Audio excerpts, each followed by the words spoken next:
Welcome back or welcome to my channel. My name is Taylor and happy Bookmas Day 10.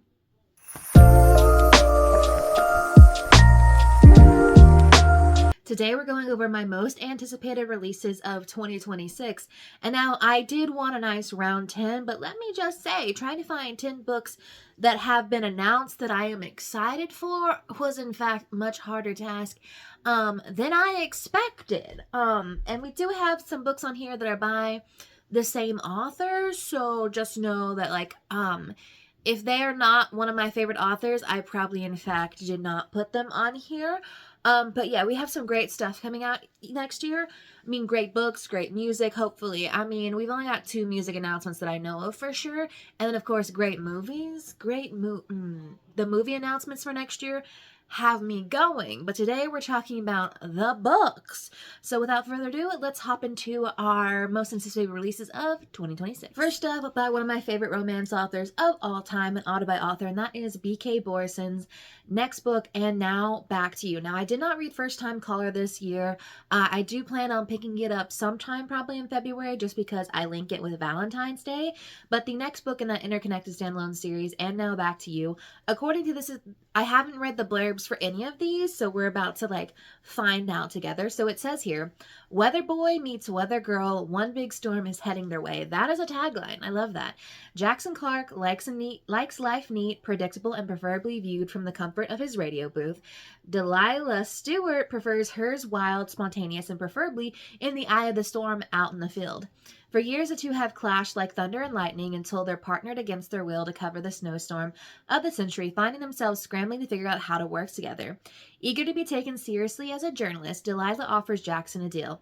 If he can help her ace this assignment, she'll help him rediscover his long-lost fun side. With an undiscovered chemistry burning beneath their heads in together. Beneath their clashes, the unlikely partnership quickly tumbles into an easy and surprising friendship. But when other feelings start to enter the equation, can Jackson and Delilah withstand the storm, or does what happens in the mountains stay in the mountains? Two competing meteorologists are forced to find common ground in this opposites attract when Harry Met Sally inspired romance from New York Times bestselling author B.K. Borison. I think this series is going to be inspired by classic rom-coms. I think the first one was inspired by Sleepless in Seattle, When Harry Met Sally. I actually haven't seen either of those movies. I maybe should get back into the classic 90s rom-com. Actually, it's When Harry Met Sally 80s. I'm not 100% sure on that one, but she's got me excited. Maybe I'll watch the movies in anticipation. I like to do a huge rom-com binge, particularly on Valentine's Day or Valentine's Day season. This year I had the flu on Valentine's Day, so all I was doing was laying down. So I watched, I think, 20 to 30 rom-coms back to back in the midst of that. So I'm excited to see how this one shakes out. But you know what? B.K. Borison has yet to miss for me, so I don't think this one will be any exception. The book release that goes alongside a movie/TV show release, Heartstopper Volume 6, the anticipated way to conclusion to the Heartstopper series. Obviously, we kind of know what happens given if you read the Nick and Charlie novella, because that was published before I think Heartstopper was ever the graphic novel series was ever picked up and put out. So that kind of tells us how the story ends. So technically I know how the story ends, but I am excited to see what Alice gives us in this final conclusion. And plus, I'm kind of sad that we don't get a final season, but at least we get a final conclusive movie. And I'm hoping we get to see more from the Heartstopper world, because I have read Alice's other books, and I would like an official Tori and... Is it Michael? I feel like it's Michael. I'm forgetting characters' names left, right, and center, but I would like an official Tori, and then maybe go on to the other books in the series.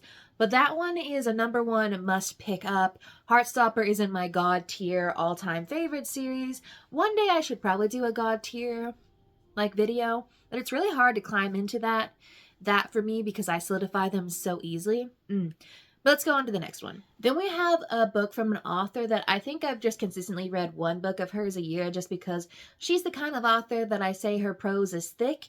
It takes a while to get through, but it does leave you thinking after. And that is Dreamland by Olivia Blake. So according to our description here, an intimate, contemporary, and visceral gothic novel about family secrets, unsolved murders, and ill-fated summer love. Well, isn't that everything we all want in a novel? The headlines are calling it the summer of exsanguination in LA. Girls are being murdered. The Santa Ana winds are blowing a strange energy into the city, and all signs point to fire season. I'm sorry, are there vampires in this story? Like, why are they okay. But Anya Morris has other things to worry about, like whatever it takes to get a foot in the door of an unfilling, ever-changing industry after losing the TV pilot that should have been her big break. Enter William DeWitt, a movie star of generational acclaim who possesses an opportunity. His son Jude has a rare condition that forces him into a reclusive lifestyle. In exchange for her spending time with him, Anya will gain entry to Hollywood's most powerful circles. I'm already calling the rare condition has to be vampirism, because why else are they being exsanguinated? Just like that, a world of money, access, and industry clout sprawls at Anya's feet like the city below the mysterious DeWitt villa in the hills. But behind the gilded veneer of fame lies decades of blood-stained secrets, and it just may be that an occult family curse lives within the villa's walls, or with Jude himself. But there's a dark magnetism to Jude that Anya can't resist, despite warning signs that scream like sirens in the night. And as the murders across the city continue to ratchet up with the summer heat, something has to give. There's smoke in the air, but who will be the one to strike the match? Okay, sold. I'm sold. I feel like every year the descriptions of her books just get more and more interesting. And like I feel like maybe next year might be the year of me actually getting like deeper into her series. Then we have In Her Own League by Liz Tomforte. Now she has stated that this is not a part of the Wendy series, but it is a spinoff following two characters that we met in that series. I also don't think this is the start of her new series. So this is just kind of like a little standalone on its own. I don't know if it'll be shorter than the others or what, but I know we're following Reese and Monty. So it says here, as the first female team owner in Major League Baseball, Reese Irvington has spent her entire life preparing for this role. With a sharp mind and years of experience working behind the scenes, she's more than qualified, but the public only sees a woman in a man's world, not the person who's earned their place on the field. Under constant scrutiny and pressure to prove herself, Reese can't afford distractions, especially one that comes in the form of the team's tempting film manager who questions her every decision. Emmett Montgomery is a former all-star turned coach who treats his players like family and the field like home. After years of running the team his way, the last thing he wants is a new boss, let alone one who seems ice-cold and laser-focused on business. But forced to spend long hours and too many away games side by side, he begins to see the fire beneath Reese's control, the heart behind her ambition, and the unwavering determination to prove herself. When heated banter turns into this sizzling chemistry, professional boundaries blur, and the spark between them becomes impossible to resist. But Reese is constantly reminded of how many people are waiting for her to fail, and the safest move is to keep Emmett at arm's length for the sake of the team, the season, and her career. That keeping their distance is one game neither of them can seem to win. I think this might be a little age gap, but I'm not 100% sure, but yes. And also, it's not like single daddy. I think it's single grandfather. Yeah. I will be sad. And she's his boss. Oh, but the dynamics at play with massage. Then a book that we really don't have much information for, and that is Champagne Problems by Hannah Grace. We know that this is the new start to her new sports series. It's going to be focused on F1 racing, which we know she's a fan of. Outside of that, I'm not 100% sure. Nothing on StoryGraph yet, and I just don't want to pull up Instagram to see what she said about it, even though I know it's coming out next year. I am currently reading her release from this year, which is Holiday Ever After. I've just been putting off finishing it. Like, I've been trying to finish up so many things for the end of the year, and this one just has gotten put to the wayside. But I am loving this so far, and I will have read every book that she's released. Icebreaker was a story that got me into like the adult, spicy, indie romance scene, and I think she's just gotten better as she's gone on. And yeah, I'm excited to have an F1 racing romance. I feel like I should get into the actual sport, but me getting into sports, that won't happen. But I am excited to see what this is going to be like. Plus, with a title like Champagne Problems, one has to question Taylor Swift? Anyone? I know it's a popular phrase, but Swiftie and me is clocking it. Then our other BK Borison book on here, and I just finished Good Spirits. 5 stars. 5 freaking stars. Best holiday read of the season, and this is the second book in that interconnected standalone series.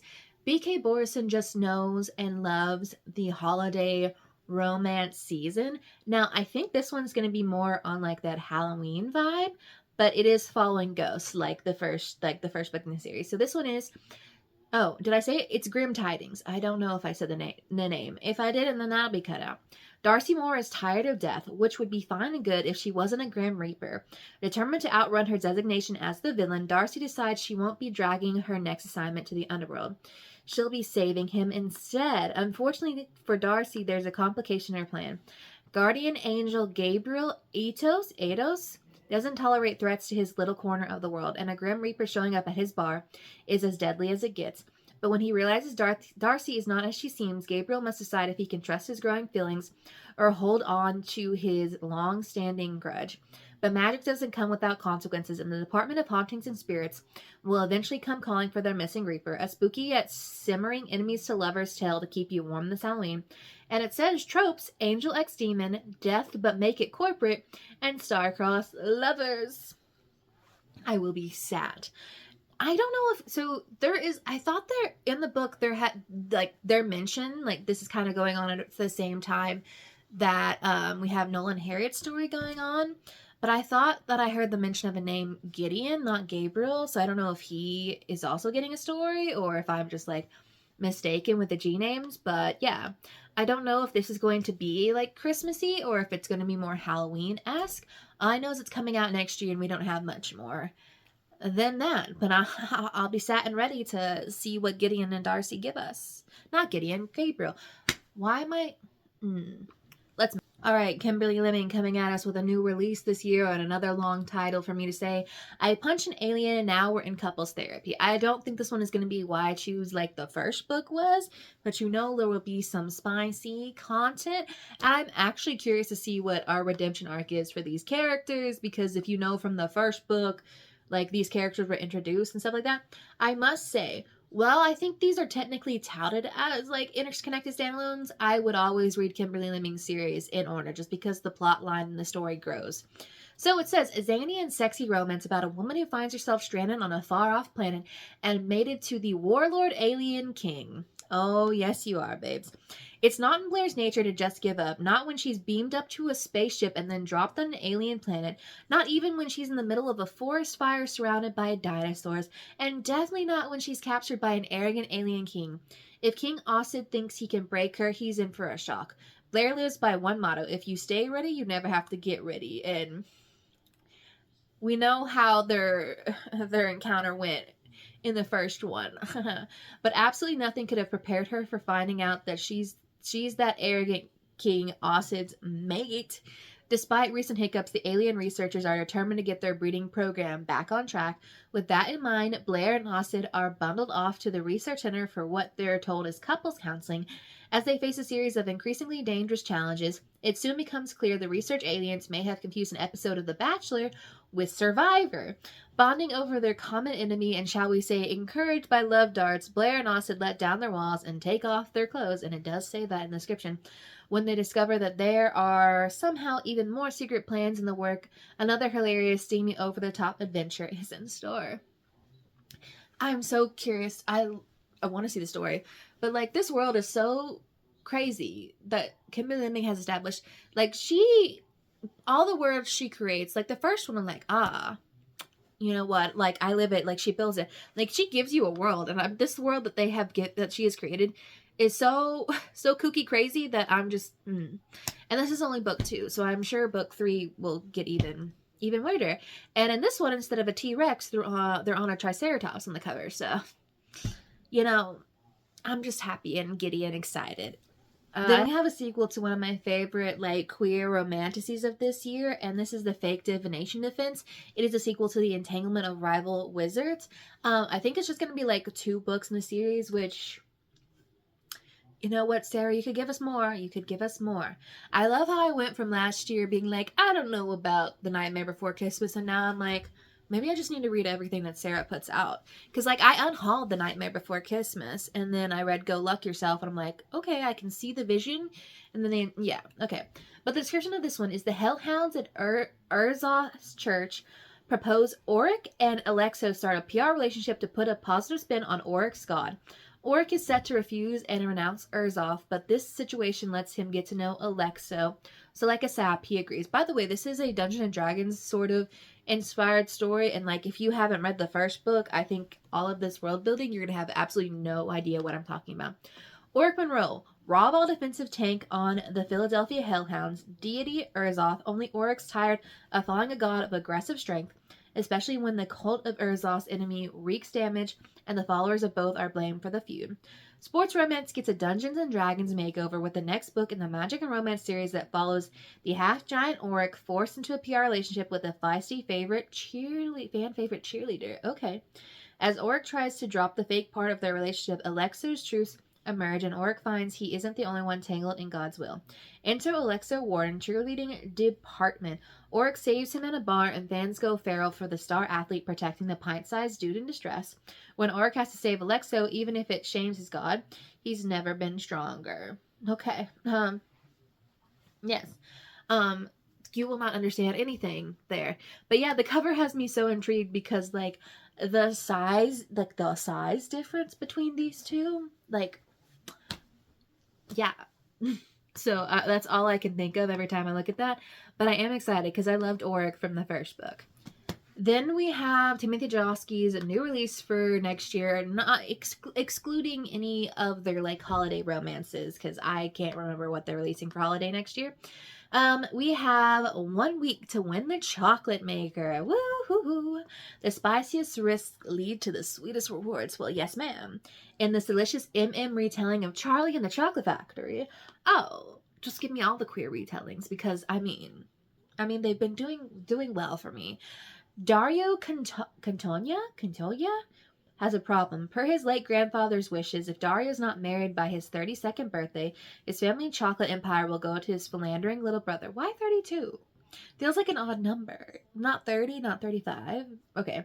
To make matters worse, Dario's agoraphobia keeps him locked away from the rest of the world. How can he put himself out there and meet the one if he literally can't put himself out there?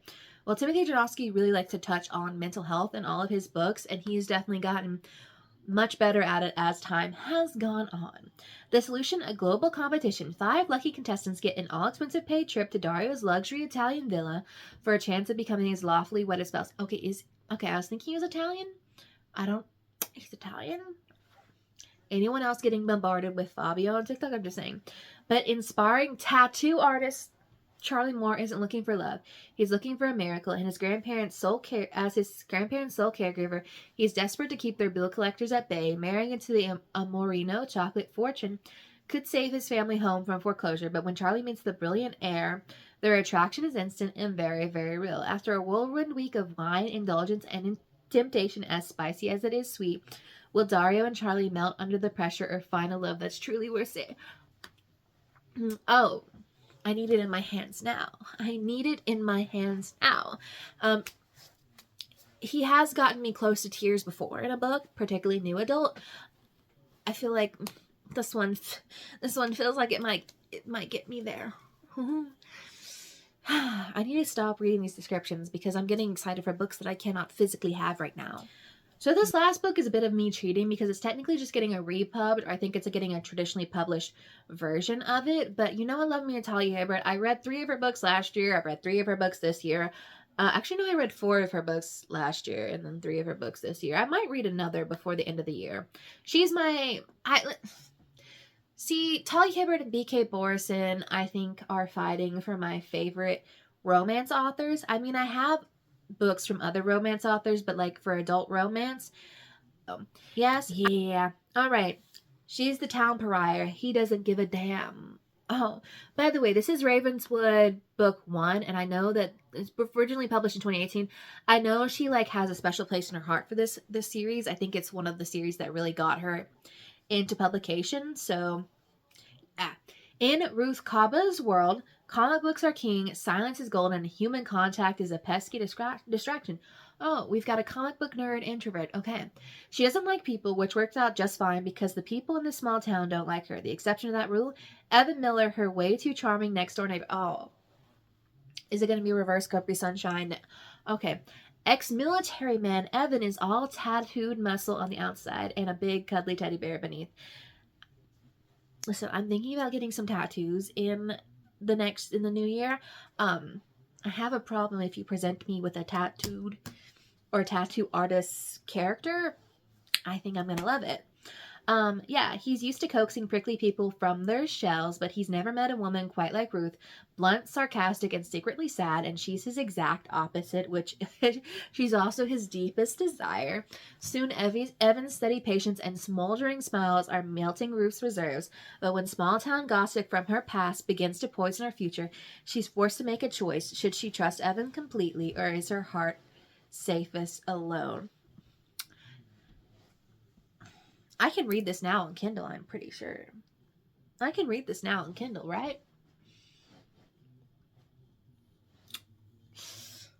I have so many other books that I had planned on finishing in this last week and a half. Damn. Oh well. But those are all the books that I'm most excited to see come out in 2026. Let me know what's on your top of must read list for 2026 releases, or if maybe you have a long TBR that you need to work through. What are those books looking like? And I will see y'all in the next Bookmas video, which will be the conclusion to our holiday reading vlogs.